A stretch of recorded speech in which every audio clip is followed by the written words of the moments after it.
యువత మాదక ద్రవ్యాల బారిన పడకుండా ప్రభుత్వాలు ప్రత్యేక చర్యలు చేపట్టాలని శ్రీకాకుళంలోని కాకినాడ శ్రీ ఆదిత్య కళాశాల విద్యార్థులు అన్నారు. సాక్షి ఆధ్వర్యంలో నిర్వహిస్తున్న యాంటీ డ్రగ్ క్యాంపెయిన్కు మేం సైతం అంటూ వారు మద్దతుగా నిలుస్తున్నారు. నూతన సంవత్సరంలో మత్తు పదార్థాలకు దూరంగా ఉండాలంటున్న విద్యార్థులు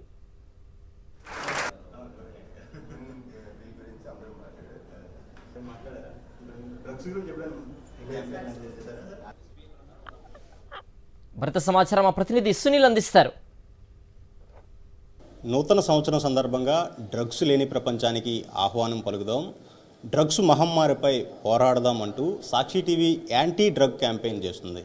దీనికి సంబంధించి శ్రీకాకుళంలోని కాకినాడ శ్రీ ఆదిత్య విద్యార్థులు మాట్లాడడానికి మనతో ఉన్నారు. వారితో మాట్లాడదాం. విద్యార్థులంతా వాళ్ళ చుట్టూ ఉన్న వాతావరణం ద్వారా అధికంగా ప్రభావితం అవుతున్నారు. ఏదైతే ఎంటర్టైన్మెంట్గా కేవలం వాటిగానే తీసుకోవాల్సింది వాళ్ళ జీవితంలో అలవర్చుకోవడం వల్ల వేరే విదేశీ వాళ్ళ అలవాట్లను అలవర్చుకుంటున్నారు.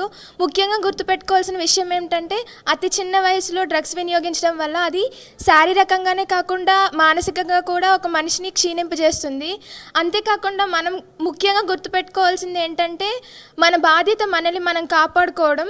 ఎలా అంటే డ్రగ్స్ తీసుకోవడం వల్ల ఆ ఒక్క వ్యక్తికే కాదు, తన పూర్తి కుటుంబం అంటే వాళ్ళ తర్వాత జనరేషన్ అలాగే మొత్తం కుటుంబం ఇంపాక్ట్ అవ్వాల్సి వస్తుంది. ఈ ప్రతి వేడుకలు అనేవి మనలో ఉన్న పాజిటివిటీని బయటికి తీసుకోవడానికి ఉపయోగపడాలి, కానీ నెగిటివిటీని కాదు. We all use alcohol and drugs in parties like that may be a New Year parties or birthday parties or maybe in marriage events.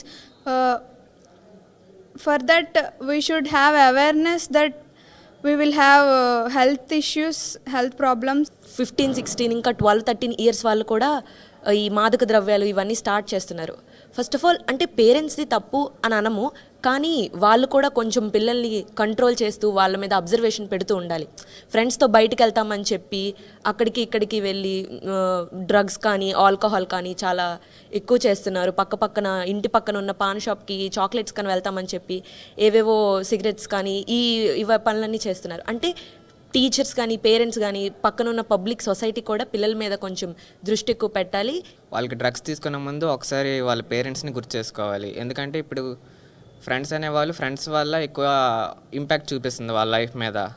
ఇప్పుడు ఒక ఫ్రెండ్స్ ఉంటారు, వాళ్ళేమో వేరే వేరే విలేజెస్ నుంచి వస్తారు, వాళ్ళకి చాలా చెడు అలవాట్లు ఉండొచ్చు. దాని ద్వారా ఇప్పుడు మంచిగా ఉన్న ఫ్రెండ్స్ని కూడా వాళ్ళు స్పాయిల్ చేసి డ్రగ్స్ తీసుకోండి ఇది బాగుంటుంది అని చెప్పి చాలా వాళ్ళ వైపు లాక్కుంటారు. అలా జరగడం వల్ల వాళ్ళు అనాలోచితంగా డ్రగ్స్ తీసుకొని వాళ్ళ పేరెంట్స్కి అంతకే దూరం అయ్యి వాళ్ళకి చెడు అలవాట్లు నేర్చుకొని డ్రగ్స్ కాకుండా ఇంకా అబ్యూస్ అవన్నీ మత్తు ద్వారా అవన్నీ చేస్తూ ఉంటారు.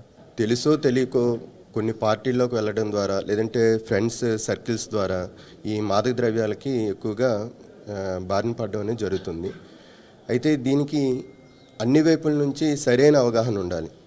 అంటే మన గవర్నమెంట్ చాలా క్యాంపెయినింగ్స్ అనేవి చేస్తున్నారు. పోలీస్ డిపార్ట్మెంట్ వాళ్ళు కూడా ఎన్నో అవేర్నెస్ క్యాంపెయిన్లు అనేవి మా కాలేజీలో కండక్ట్ చేయడం జరిగింది. సో అయితే ఈ విషయం అనేది ఎక్స్టెన్సివ్గా పిల్లల్లోకి వెళ్ళాలని అంటే తల్లిదండ్రులకి ఒక సరైన అవగాహన ఉండాలి. యువత కానీ మత్తు పదార్థాలకు దూరంగా ఉండాలంటే ప్రభుత్వాలతో పాటు కళాశాల టీచర్లు, పేరెంట్స్ కూడా కీలక బాధ్యత వహించాలని, ప్రధానంగా సామాజిక కార్యకర్తలు కూడా ముందుకు వచ్చి డ్రగ్స్పై అవగాహన కార్యక్రమాలను కూడా చేపట్టాలని ఇక్కడ చెప్తున్న పరిస్థితి అనుకుంది. కెమెరామెన్ రాజుతో సునీల్, సాక్షి టీవీ, శ్రీకాకుళం.